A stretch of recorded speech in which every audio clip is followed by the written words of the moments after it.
Hi friends, welcome to Annam's Recipe. இன்னைக்கு இந்த வீடியோவில் செட்டிநாடு ஸ்பெஷல் கத்திரிக்காய் கோஸ்மல்லி எப்படி செய்யலான்னு பார்ப்போம். இது இடியாப்பத்துக்கு சூப்பராக இருக்கும், அப்புறம் இட்லிக்கு கூட ரொம்ப நல்லாயிருக்கும்.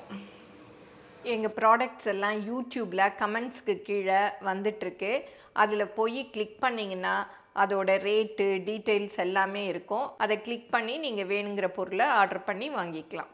கத்திரிக்காய் வேக வச்சு அவிச்சு பிசைஞ்சு ஒரு கோஸ்மல்லின்னு பண்ணுவோம். அதுக்கு நறுக்கி வச்சுருக்கேன். அதுக்கு வந்து இந்த மாதிரி பெரிய கத்திரிக்காய் தான் நல்லாயிருக்கும். கத்திரிக்காயோட உருளைக்கிழங்கும் போட்டோன்னா நல்லா கொஞ்சம் அந்த கோஸ்மல்லி திக்காக வரும். கத்திரிக்காயெல்லாம் இந்த மாதிரி பாதி பாதியாக கட் பண்ணிவிட்டு வேக வச்சுக்கணும். உருளைக்கிழங்கையும் இந்த மாதிரி பாதி பாதியாக.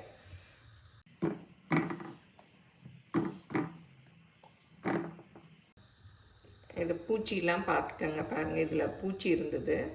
கத்திரிக்காய் முங்குற அளவுக்கு தண்ணி ஊற்றிக்கணும், ரொம்ப ஊற்றிடாதீங்க.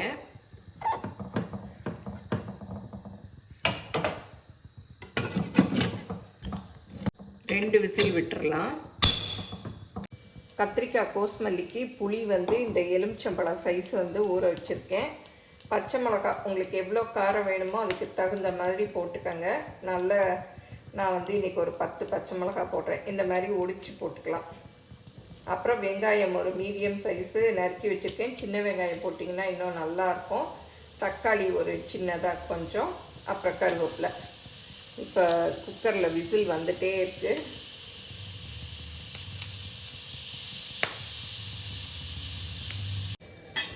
இப்போ இட்லியும் ஊற்றி வச்சுட்டேன். இப்போ வெந்துருச்சான்னு பார்க்கலாம். நல்லா வெந்துருச்சு பாருங்கள், கையில் ஒட்டாமல் வருது. பார்த்து கொட்டணும், ஏன்னா ஆவி அடிச்சிரும். இந்த மாதிரி சாஃப்டாக இட்லி எப்படி அவிக்கிறது அப்படின்னு நிறைய பேர் கமெண்ட்லேயும் கேட்டிருக்கீங்க, இன்ஸ்டாகிராம்லேயும் கேட்டிருக்கீங்க. இது ஒன்றும் பெரிய விஷயம் இல்லை. நான் இதுக்கு வீடியோஸ் எல்லாம் கூட போட்டிருக்கேன், எப்படி சாஃப்டாக இட்லி அவிக்கிறதுங்கிற வீடியோ தனியாகவே. நான் வந்து இட்லி அரிசியும் உளுந்து மாத்திரம்தான் சேர்ப்பேன், வெந்தயம்லாம் சேர்க்க மாட்டேன். இது ரெண்டுமே போட்டாலே இட்லி நல்லா சாஃப்டாக பஞ்சு பஞ்சாக வரும். இட்லி எல்லாம் ஹாட் பாக்ஸில் எடுத்து வச்சிடலாம்.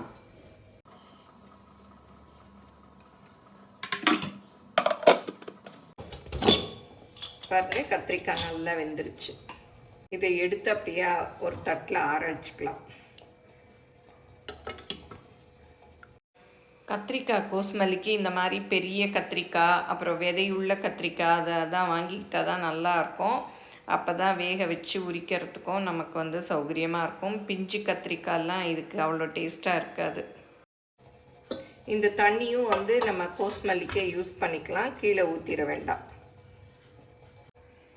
இப்போ இந்த கத்திரிக்காயோட தோல் எல்லாம் உரிச்சிடலாம். ரொம்ப பிஞ்சாக இருந்ததுன்னா பாருங்கள், சிலது அப்படியே சாஃப்டாக நல்லாயிருக்கும். அப்படி தோல் இருந்தால் அப்படி விட்டுடலாம்.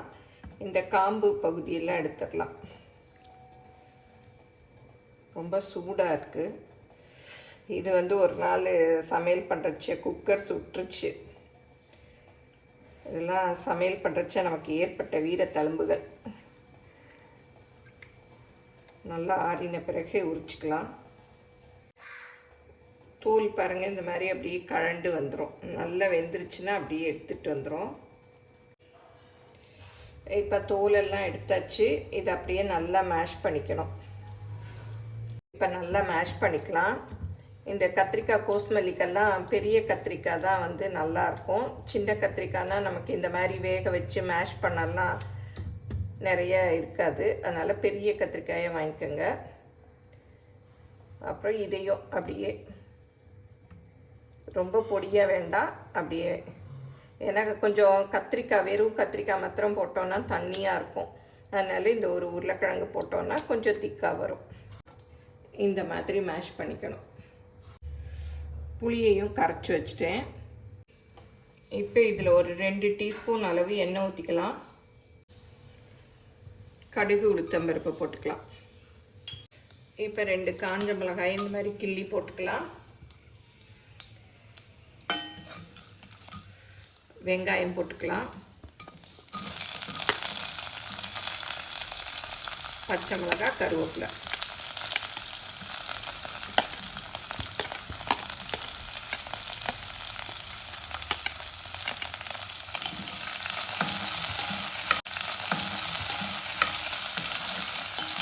இந்த கோஸ்மல்லிக்கு தேவையான உப்பு போட்டுக்கலாம்.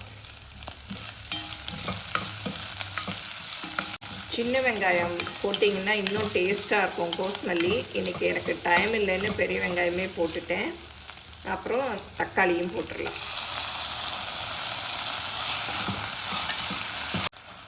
தக்காளி கொஞ்சம் நல்லா வதங்கணும். ஏன்னா கத்திரிக்காயெலாம் நம்ம வேக வச்சிட்டோம்.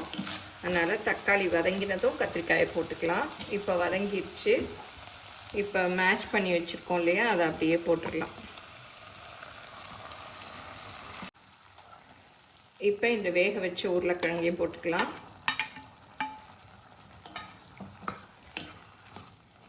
கரைச்சி வச்சுருக்கோம் இல்லையா, அந்த புளி தண்ணியை ஊற்றிக்கலாம். கத்திரிக்காய் வேக வச்சோம் இல்லையா, அந்த தண்ணியை ஊற்றிக்கலாம். இட்லி மாவு கொஞ்சம் எடுத்துக்கலாம். ஏன்னா கொஞ்சம் அது திக்காக வர்றதுக்காக ஒரு அரை கரண்டி எடுத்துருக்கேன். நல்லா தண்ணியில் மிக்ஸ் பண்ணிக்கணும். அப்படி போட்டிங்கன்னா கட்டியாயிடும். நல்லா மிக்ஸ் பண்ணிக்கலாம். நீங்களும் சுவையாக சமைக்கணுமா, எங்கள் மசாலா பொடிகளை யூஸ் பண்ணி பாருங்கள். அதெல்லாம் வாங்கணுன்னா ஸ்க்ரீனில் வர்ற வெப்சைட்டுக்கும் வாட்ஸ்அப் நம்பருக்கும் போய் ஆர்டர் பண்ணிங்கன்னா நீங்கள் வேணுங்கிறத வாங்கிக்கலாம். பாருங்கள், நல்லா மிக்ஸ் பண்ணிவிட்டேன். இதை அப்படியே ஊற்றிடலாம். ஊற்றி நல்லா மிக்ஸ் பண்ணி விட்டுறணும். மாவு ஊற்றினா கொஞ்சம் திக்காக வரும், ரொம்ப தண்ணியாக இருக்காது. மூடியால் மூடி வேக வைக்க. இப்போ 10 நிமிஷம் ஆச்சு. திறந்து பார்க்கலாம். பாருங்கள், நல்லா கொதி வந்துட்டுருக்கு. நல்லா திக்காயிருச்சு. போதும், இறக்கிடலாம். கொத்தமல்லி இருந்தால் அப்படி கட் பண்ணிவிட்டு போட்டுக்கலாம். என்கிட்ட இப்போ கொத்தமல்லி இல்லை, அப்படியே எடுத்துக்கலாம். கொத்தமல்லி போட்டிங்கன்னா டேஸ்ட் இன்னும் சூப்பராக இருக்கும்.